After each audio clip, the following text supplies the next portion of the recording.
கெனிஷாவோட கோயிலுக்கு போயிருக்காரா ரவிமோகன். ஆர்த்தி இப்போ ஒரு அதிரடி பதிவு போட்டிருக்காங்க. அது என்னென்ன வீடியோக்குள்ள போய் பார்த்து தெரிஞ்சுக்கலாம். தமிழ் திரை உலகில் முக்கிய நடிகராக வலம் வருபவர் ரவிமோகன். தனது காதல் மனைவி ஆர்த்தியை பிரிந்து பல மாதங்கள் ஆகுது. தற்போது கெனிஷா என்கிற பெண்ணோட இவர் நெருக்கமாக இருக்கிறதாக சொல்லப்படுது. இந்த நிலையில் ஆர்த்தி ரவி தன்னுடைய சமூக வலைதள பக்கத்தில் ஒரு பதிவு போட்டிருக்காங்க. அது இப்போ வைரலாகி வருது.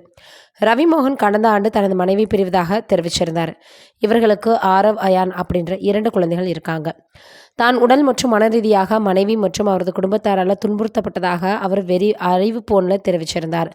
தன் மனைவியை பிரிந்த புதிதில் கெனிஷா என்கிற பெண்ணோட நெருக்கம் காட்டுவதாக சொல்லப்பட்டுச்சு. இவர்களது விவாகரத்து வழக்கில் சில இடையூறுகள் ஏற்பட்டுச்சு. இப்போதைக்கு ரவிமோகனும் ஆர்த்தியும் பிரிந்து வாழ்ந்து வராங்க.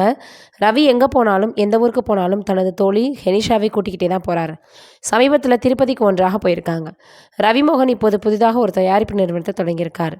இதிலும் இருவரும் ஒரே மாதிரி வெள்ளை நிற ஆடை அணிந்து வந்திருக்கிறாங்க.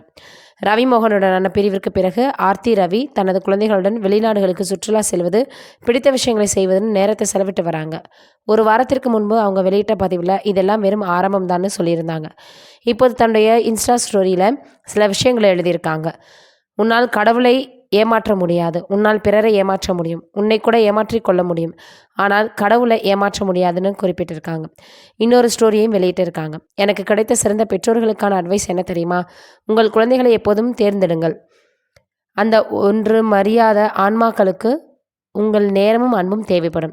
குழந்தைகளின் அமைதியை எப்போதும் எந்த நிலையிலும் பாதுகாப்பாக வச்சுருங்க அப்படின்னு சொல்லியிருக்கிறாங்க.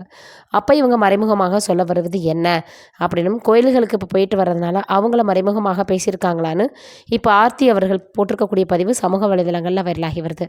நீங்கள் என்ன நினைக்கிறீங்கன்னு கமெண்ட்டில் சொல்லுங்கள்.